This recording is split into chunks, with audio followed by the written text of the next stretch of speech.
You walk into a room and forget why you went there. You lose a word mid-sentence, a word you have said 10,000 times. You read a paragraph and retain nothing. And you tell yourself the same thing every time. Stress, age, too much on your plate. But here is what no one has told you yet. What you are experiencing is not a mystery. It has a name. It has a mechanism. And it has been building inside your brain for years, quietly, without a single warning signal, driven by something you consume every single day. Scientists call it glycation. I want you to think of it as rust, because that is exactly what it is. A slow, structural corrosion of the most critical hardware in your entire body, your brain, your control center, the organ that holds your memory, your decisions, your sense of who you are. And after 40, the engine loses most of its ability to fight back against it. This video is not about cutting sugar. It is not about fear. It is about understanding what is actually happening inside your machine with enough precision that you can do something about it. Stay with me, because what comes next changes how you see every meal, every night of sleep, and every moment of fog you have been calling normal. Let's start at the foundation, because if you do not understand the mechanism, you cannot change it. And most people are managing symptoms while the root cause keeps running untouched. Your body runs on glucose. That is not the problem. Glucose is fuel. Your engine was built for it. The problem is what happens when glucose is in excess, too often, for too many years. Glucose is a sticky molecule. When there is more of it than your cells can immediately use, it does not simply circulate and wait. It binds. It attaches itself to proteins and fats throughout your body through a process that is entirely chemical, entirely automatic, and entirely damaging over time. That process is glycation. And the compounds it produces have a name: Advanced Glycation End Products, AGEs. The researchers who named them knew exactly what they were doing, because these molecules are one of the primary drivers of accelerated biological aging at the cellular level. Now, think about what glycation looks like inside an engine. Imagine a high-performance machine, precision components, tight tolerances, surfaces engineered to move cleanly against each other. Now imagine that someone very slowly begins coating those surfaces with a thin, sticky residue. At first, nothing changes. The machine still runs. But the residue builds, layer by layer. Movement becomes stiff. Signals take longer to travel. Heat accumulates where it should not. And performance degrades in ways that are almost impossible to trace back to a single cause. That is glycation. Inside your tissues, inside your blood vessels, inside your neurons. And the brain is where this damage becomes most consequential. Your brain is the control center of the entire engine. It runs on glucose almost exclusively, which means it is in constant, unavoidable contact with the very molecule that, in excess, becomes its primary threat. Neurons are long-lived cells. Unlike most cells in your body, they do not replace themselves quickly. Some of the neurons you are using right now to process these words have been with you since before you were born. That longevity is extraordinary. It is also a liability, because when glycation damages a neuron, that damage does not get cleared in the next cellular cycle. It stays. It accumulates, year after year on the same structure. Recent research has shown that AGE accumulation in brain tissue is significantly elevated in people with cognitive decline, even in cases where no formal diagnosis has been made yet. The damage precedes the symptoms, sometimes by a decade. Read that again slowly. By the time you notice the memory gaps, the word retrieval failures, the mental fog that sleep does not fix, the rusting process has already been running in the background for years. You were not warned because standard annual blood work does not measure brain glycation. It measures fasting glucose. It measures HbA1c if you are fortunate. But those numbers can look acceptable while the damage compounds silently inside your control center. There is a second layer to this, and it matters just as much as the neuronal damage. Glycation damages the blood vessels that feed your brain. Your brain consumes roughly 20% of your body's total energy. It is one of the most metabolically demanding organs you carry, and it depends on a dense, intricate network of blood vessels to deliver oxygen and fuel in real time, continuously, without interruption. When those vessels become stiff and narrowed from years of glycation, the brain starts running on a reduced supply. Not dramatically. Not in a way you feel as a sudden event, chronically. Like an engine with partially clogged fuel lines. Performance drops, recovery slows, the margin for error disappears. And researchers have begun connecting this vascular damage directly to what some now call type 3 diabetes, a term used to describe Alzheimer's disease and related dementias when they appear driven by insulin resistance and glucose dysregulation inside the brain itself. In these cases, the brain loses the ability to use glucose efficiently, even when glucose is available. The fuel is in the system. The engine cannot access it.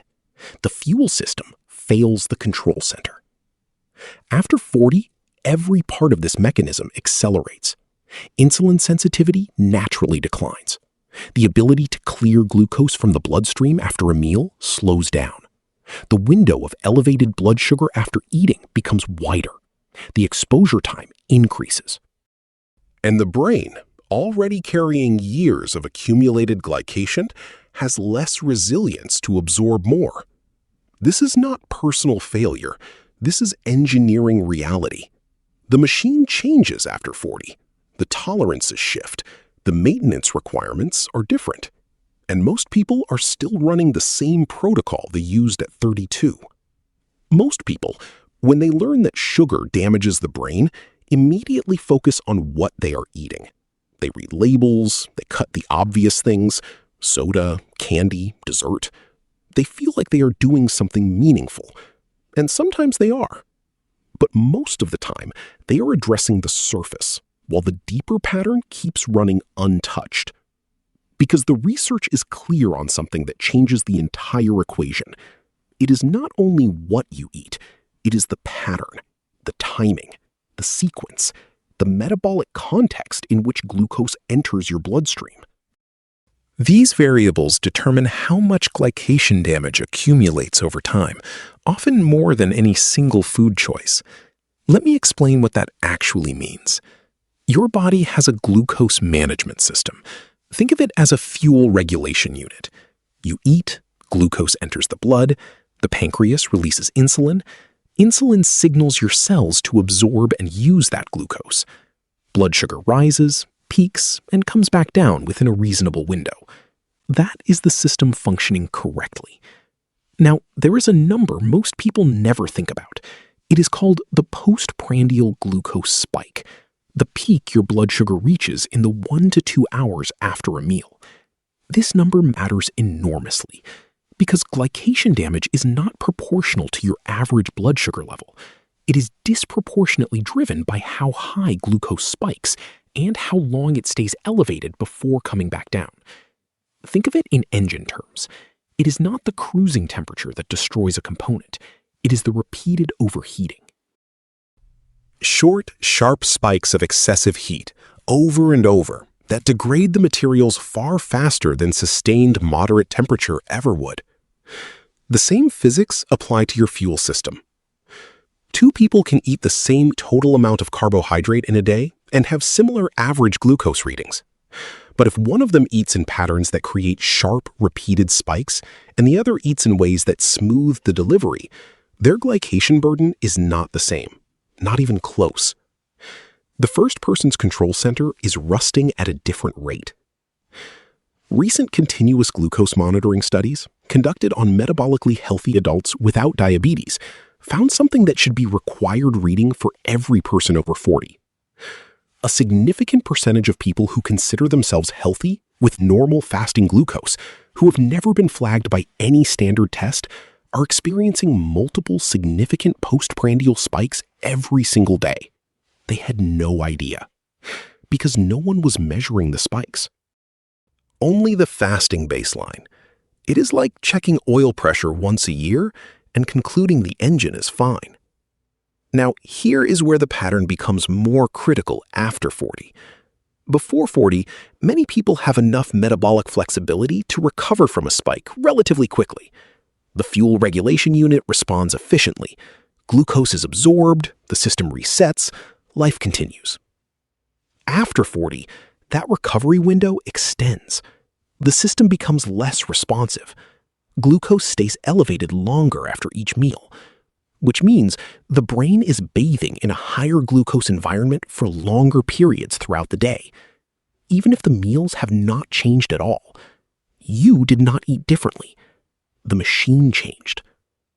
There is a compounding factor that almost no one addresses, and it is happening every night. When you eat within 2 to 3 hours of going to sleep, your body is managing a postprandial spike during the exact period when your metabolic rate is dropping and your insulin response is at its weakest.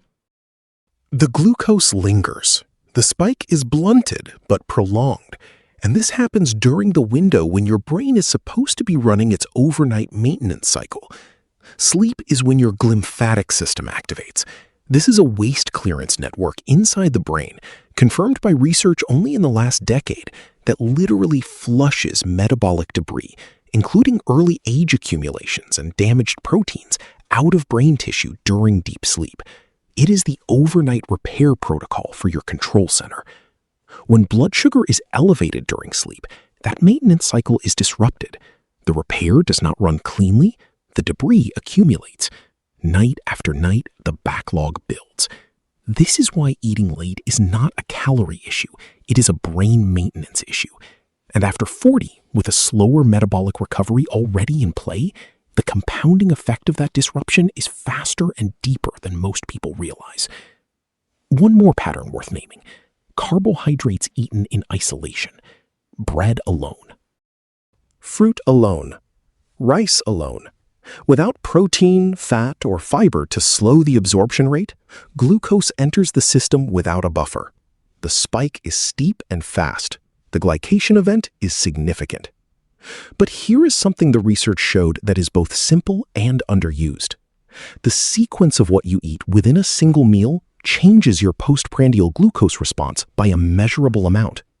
Eating vegetables and protein before carbohydrates, rather than starting with carbohydrates, reduces the post-meal glucose spike by up to 30% in controlled studies.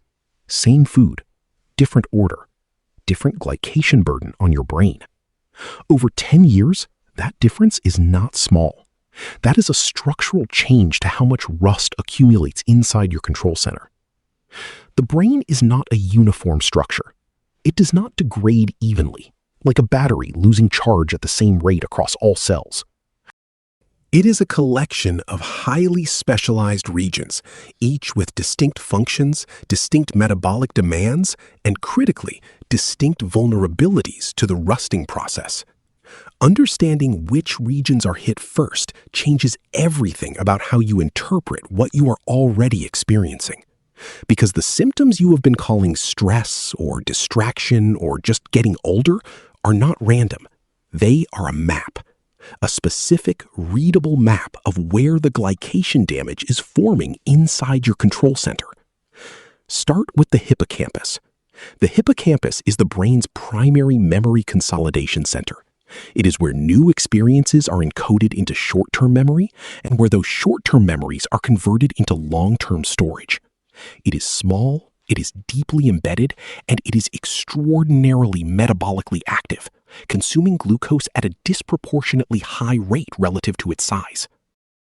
That metabolic demand makes it one of the first regions to suffer when the fuel system becomes dysregulated. Research using brain imaging has consistently shown that hippocampal volume decreases in individuals with chronically elevated blood sugar, even in ranges that do not qualify as diabetic. The shrinkage is measurable. It correlates directly with memory performance, and it begins earlier than most people expect, with detectable changes visible in people in their mid-40s with no formal metabolic diagnosis. That word you lost mid-sentence? That name you reached for and found nothing?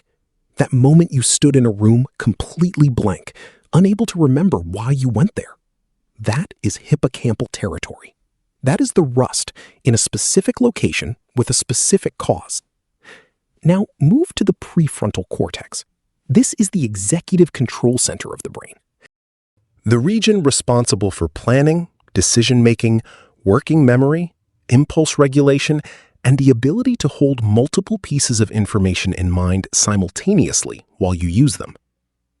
When people describe brain fog after 40, they are almost always describing prefrontal cortex underperformance, the sensation that thinking requires more effort than it used to, that you can no longer hold a complex idea from beginning to end without losing the thread, that decisions that once felt automatic now feel slow, effortful, like running through water.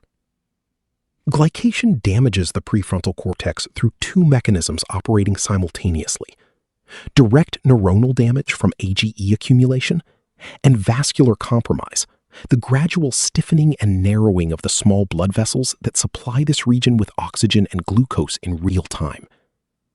The prefrontal cortex is particularly sensitive to even minor reductions in cerebral blood flow. It is a high-demand region.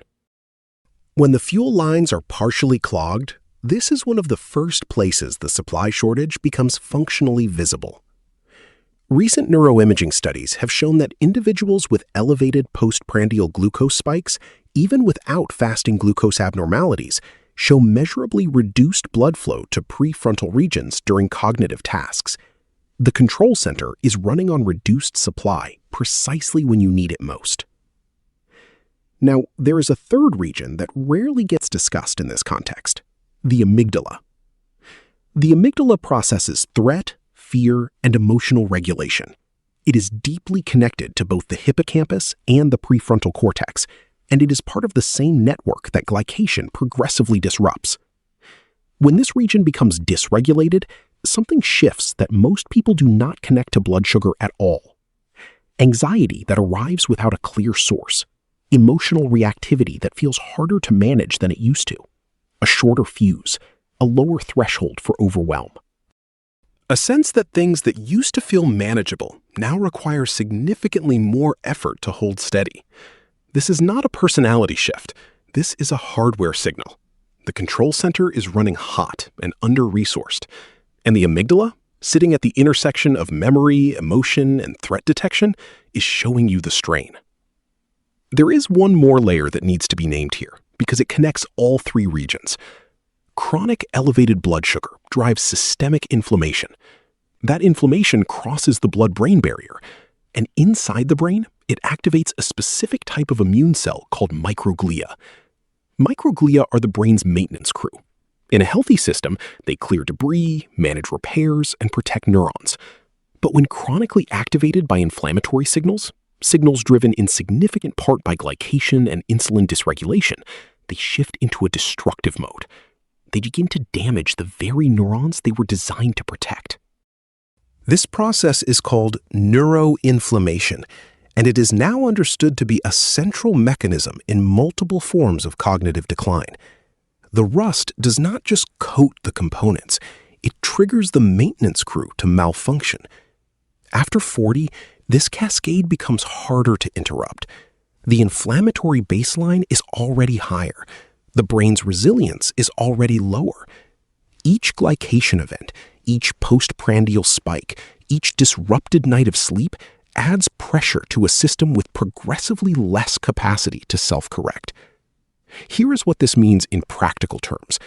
The symptoms arrive in a predictable sequence.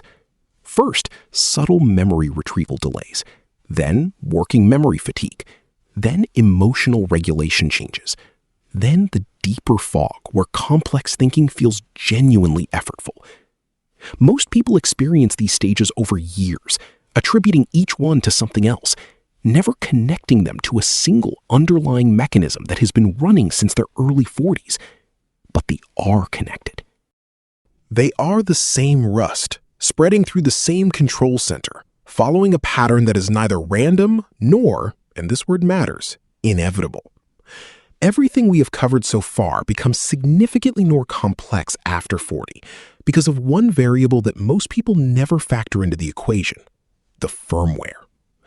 Hormones are the firmware of your engine. They do not build the hardware, they do not supply the fuel, but they govern how every system in the machine responds to its environment.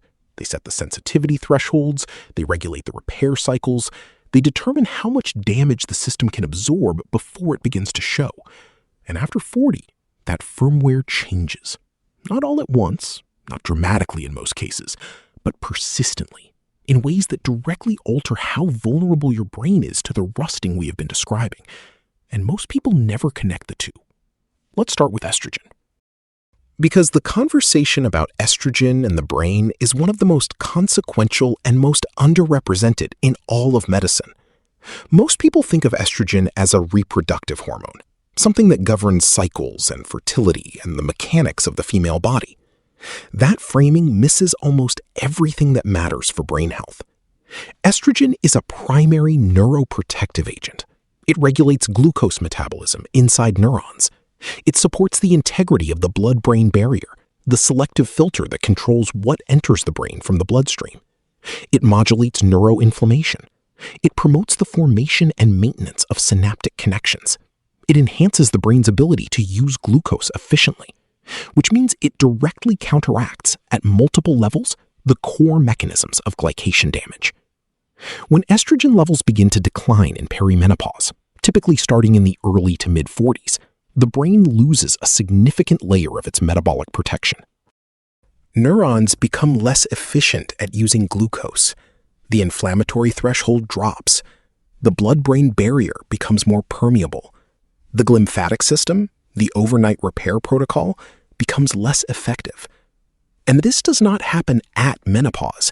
It begins during perimenopause, often years before the final menstrual period, during a transition that most women are not warned is already affecting their brain.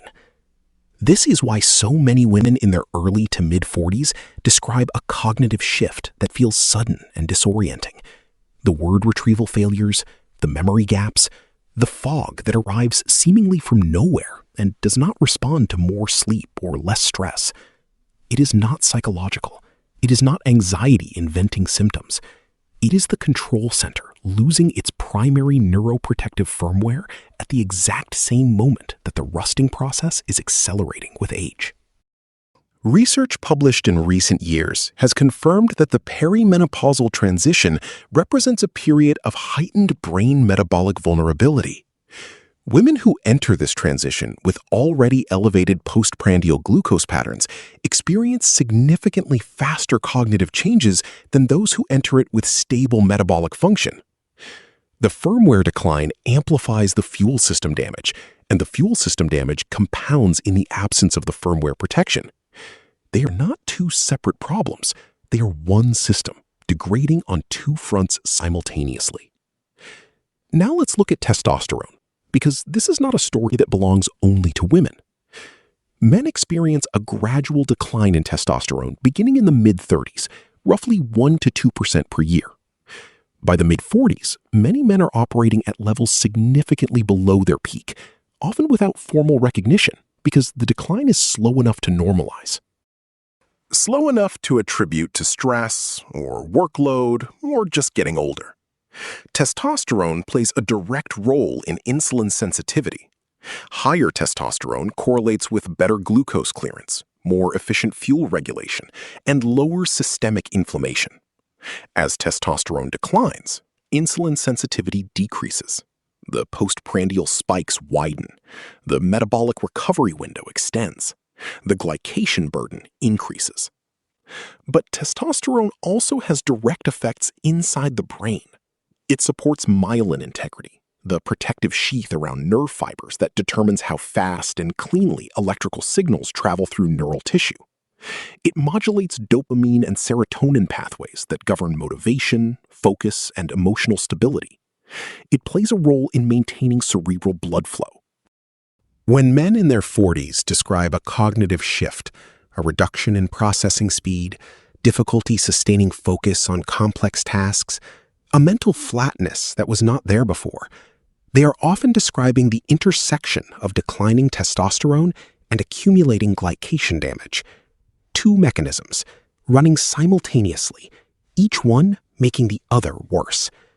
Recent research has found that men with lower testosterone levels show higher rates of AGE accumulation in brain tissue compared to age-matched men with higher levels. The firmware and the rust are not separate stories. They are the same story, told from two different angles. Now, we need to talk about cortisol, because cortisol is the variable that sits underneath everything else, and it is the one most people overlook entirely. Cortisol is your primary stress hormone. Short-term, it is essential. It mobilizes energy, it sharpens focus, it prepares the engine for high demand. In the context it was designed for, it is a sophisticated and necessary tool. But here is the specific mechanism that matters for brain glycation. Cortisol raises blood glucose, deliberately. As part of the stress response, the engine needs fuel to handle a threat. So cortisol signals the liver to release stored glucose into the bloodstream, regardless of whether you have eaten anything. This means chronic stress creates chronic glucose elevation. Without a single additional gram of carbohydrate in your diet, your nervous system is generating glucose spikes throughout the day and night. And those spikes drive glycation. The rust forms not only from what you eat, it forms from how your system is running. After 40, cortisol regulation becomes less precise. The feedback mechanism that should bring cortisol back down after a stress response slows. Cortisol lingers longer in the system. The glucose elevation persists longer. The glycation window extends. And cortisol has a direct toxic effect on the hippocampus that operates independently of glycation. Chronically elevated cortisol causes hippocampal neurons to retract their dendrites, the branching connections through which memory travels. It reduces the formation of new neurons in this region. It literally shrinks the memory center of your brain over time. This is the engine running too hot. And when the engine runs too hot for too long, the most sensitive components fail first. Not the most visible ones, the most sensitive ones. There is one final connection that brings everything in this block together. Insulin itself is a signaling molecule inside the brain. The brain has insulin receptors throughout its tissue. And insulin resistance, the condition where cells stop responding efficiently to insulin's signal, does not stay confined to the periphery. It develops inside the brain as well. Brain insulin resistance is now understood to be a core mechanism in the progression from normal cognitive aging to measurable cognitive impairment. When brain cells become resistant to insulin's signal, they cannot use glucose efficiently, even when glucose is abundantly available. The fuel is in the tank. The engine cannot access it. And the hormonal changes of midlife, declining estrogen, declining testosterone, chronically elevated cortisol, all drive this brain insulin resistance through different but converging pathways. This is not four separate problems. This is one system losing firmware protection across multiple dimensions simultaneously after 40. Let's step back from the mechanisms for a moment, because there is a risk when a video goes this deep into how damage accumulates of leaving you with a weight you did not have before and nothing to do with it. That is not why we are here. Understanding the mechanism is the first step. But the real work is knowing what to do with that understanding. Not in a superficial way, not in a list of tips, in a genuine engineering way. What inputs change the conditions inside the machine? What maintenance protocols slow the rust? What adjustments to the operating environment give the control center the best possible conditions for the next decade? That is what this block is about. Start with the most fundamental shift in thinking. The goal is not to eliminate glucose. The goal is to reduce the frequency, height, and duration of glucose spikes. You are not trying to run the engine without fuel. You are trying to smooth the fuel delivery so the system never overheats. This distinction matters more than it might seem, Because extreme carbohydrate restriction creates its own cascade of problems. Cortisol rises, muscle is broken down for fuel. The brain, which depends on glucose, runs undersupplied. You trade one form of damage for another. The engineering objective is metabolic stability, not deprivation. The first lever is meal composition. Every time you eat carbohydrates alongside adequate protein, healthy fat, and fiber, you fundamentally alter how fast glucose enters your bloodstream. The spike is blunted. The peak is lower. The recovery is faster. The glycation window shrinks with every single meal structured this way. The mechanism is straightforward.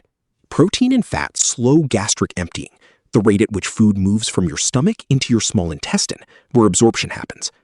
Fiber forms a physical matrix in the gut that slows glucose diffusion across the intestinal wall. Together, these three elements act as a buffer inside your fuel system, moderating the flow rate of glucose into the blood. When you eat carbohydrates alone, there is no buffer. The glucose floods in, the spike is sharp, and the sequence within the meal matters as well. Eating vegetables and protein before carbohydrates, rather than starting with bread or rice, reduces the postprandial glucose response by a measurable and meaningful amount in controlled research. Same food, different order, different glycation burden accumulating in your control center over time. The second lever is movement at a specific time. Muscle tissue is the largest glucose sink in your body. When muscle contracts, it absorbs glucose from the bloodstream through a pathway that operates independently of insulin. This means that even in a state of declining insulin sensitivity, muscle contraction can clear glucose efficiently. The hardware pulls fuel directly from the lines without waiting for the firmware signal. A 10 to 15-minute walk after eating, not vigorous exercise, just intentional movement, has been shown in multiple studies to reduce postprandial glucose spikes by 20 to 30% compared to remaining seated. The timing is the variable. Moving within 30 to 45 minutes of a meal intercepts the spike as it is forming. This is one of the highest return on investment interventions available for brain protection after 40. It costs nothing, it requires nothing, and it directly reduces the glycation burden on your control center with every meal where you apply it. The third lever is sleep architecture. We have already established that the glymphatic system runs its most intensive clearance cycle during deep, slow-wave sleep. This is when the brain flushes the metabolic debris of the day, including early AGE accumulations, damaged proteins, and inflammatory byproducts. It is the overnight maintenance protocol, and it is not optional.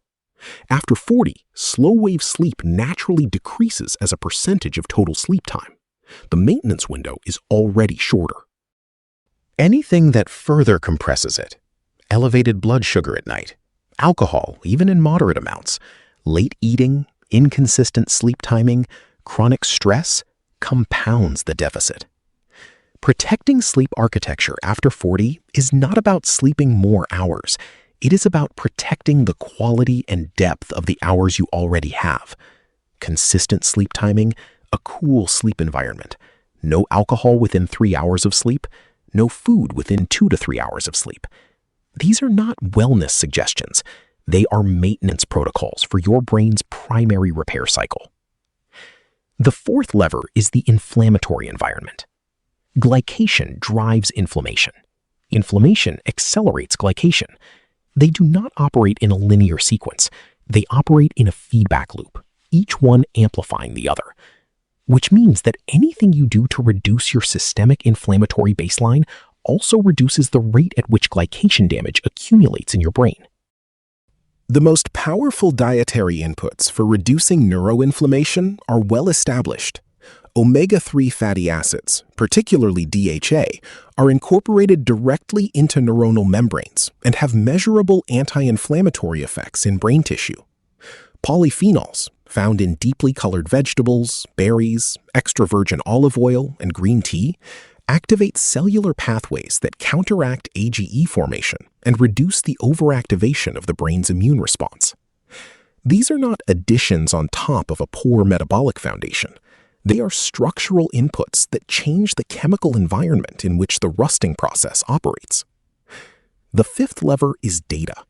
Everything we have discussed, the spikes, the patterns, the timing, all of it is invisible without measurement. Most people manage their metabolic health with an annual fasting glucose reading. That is like checking your engine oil once a year and concluding the machine is running well. Continuous glucose monitors, now available without prescription in many countries, give you real-time information on how your body responds to specific meals, to stress events, to nights of disrupted sleep. They make the invisible visible. They turn your fuel system into a readable dashboard. For someone over 40 who is serious about protecting their brain, wearing a continuous glucose monitor for even 2 to 4 weeks is one of the most informative diagnostic experiences currently available. You will see things no annual blood panel would ever reveal. And what you see will change how you think about food, timing, movement, and sleep in a way that no general guideline ever could. Because the machine is individual. Your spike profile is yours. Your patterns are yours. The maintenance protocols that produce the most meaningful results will be calibrated to your specific engine, not to a population average. This is the difference between following a diet and engineering your metabolic environment. One is passive, one is operational. After 40, operational is the only approach that actually matches the machine you are running. Let me take a moment away from the science. If you have stayed with me through this entire video, something landed. Maybe it was the image of rust forming quietly inside your neurons, year after year, meal by meal. Maybe it was the hormonal layer, and suddenly the cognitive shift of your 40s made sense in a way nothing had explained before. Maybe it was something more personal, a symptom you recognized, a pattern you have been living but never had language for. Whatever it is, stay with it. Not with anxiety, with clarity. Because clarity is the only thing that actually changes behavior at this level. Not fear, not motivation, clarity. And that is the only reason this channel exists. Not to sell you a solution before you understand the problem. Not to overwhelm you with information until you feel helpless, but to give you a systems-level understanding of your own body, the kind that most people spend decades without ever having. This is what the human engine is built for.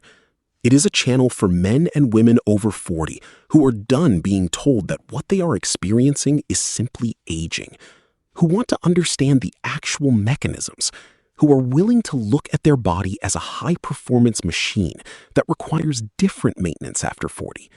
Not less maintenance, different maintenance. If that describes you, subscribe. Not as a favor, because this is where the serious work happens. Each video goes deep into the systems that matter most in this stage of life.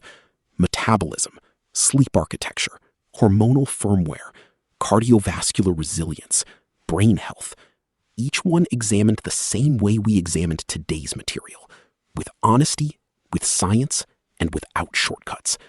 This is where you learn what your engine actually needs now. And if today's video reached something real in you, share it. Send it to someone in their 40s or 50s who has been quietly struggling with the same symptoms and calling it stress. Someone who deserves to understand what is actually happening inside their control center, not just manage the surface. Now, let's bring everything together. Because all of it, the glycation mechanism, the spike patterns, the brain regions that rust first, the hormonal shifts that change the machine's vulnerability, the maintenance levers that slow the damage, all of it points toward the same place. Not a warning, a reframe. Your brain is not failing. The conditions inside your engine have changed. The machine is running a different set of demands than it was at 35. And the maintenance protocol that got you here is no longer sufficient for where you are going. In the final part of this video, I want to talk about what that actually means for the next decade of your life. Not in abstract terms. In real operational terms. What it means to protect your control center not just for today, but for the long arc of everything still ahead. Because that is the real objective. Not just adding years where the brain is fully online. Here is what I want you to carry out of this video.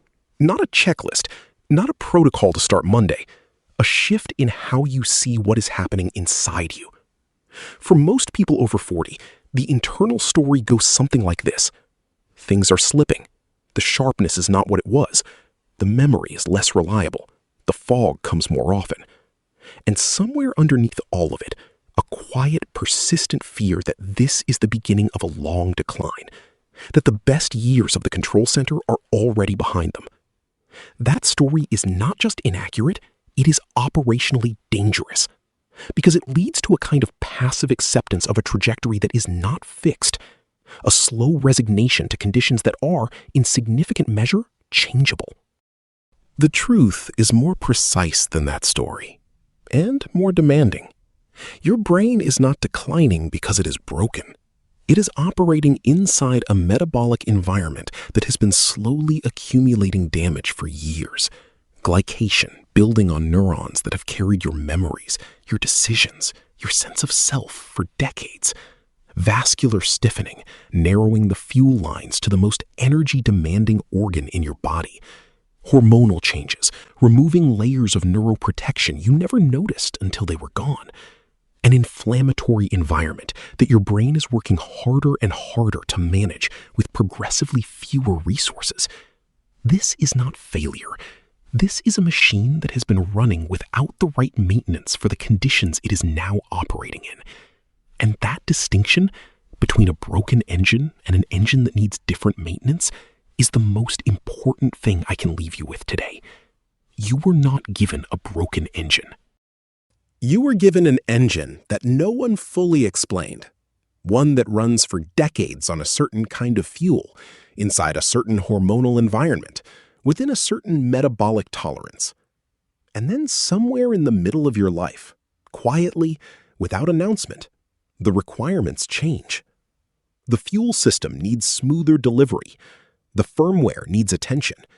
The overnight repair cycle needs protection. The inflammatory environment needs to be managed differently. Most people never receive the updated manual. This is the updated manual. Not for perfection, not for the illusion that you can stop time or reverse every year of accumulated wear. For the understanding that the rate of rust is not fixed, that the conditions inside the machine can be changed, that the brain you protect today is the brain you will be thinking with at 65, at 75, at 85. And the gap between a brain that has been maintained and one that has not is not a small gap. It is the difference between being present in your own life and watching it from behind a window. That is what is actually at stake here. Not a number on a cognitive test, not a lab value on a panel. Your presence, your sharpness, your ability to be fully inside your own experience for as long as possible. The rust does not have to keep spreading at the same rate. You now understand more about what is happening inside your control center than most people will ever know. And understanding is always the first form of maintenance. Before you close this video, here is what I am asking. Subscribe if you are not already here. There is significantly more ground to cover, and it all connects to what we started today. Share this video with at least 5 people in your life who are over 40 and quietly struggling. The fog, the memory gaps, the fatigue that sleep does not fix. They need this information. Most of them will never find it on their own. Leave a comment. Tell me what changed in how you think after watching this. Tell me what you noticed about yourself. Or tell me what you want us to go deeper on next. The gut-brain axis and how your microbiome affects cognitive resilience. The cardiovascular glycation pattern and what it means for your heart and brain simultaneously. The specific hormonal interventions emerging from the latest research in midlife brain protection. Your input shapes where this engine goes next.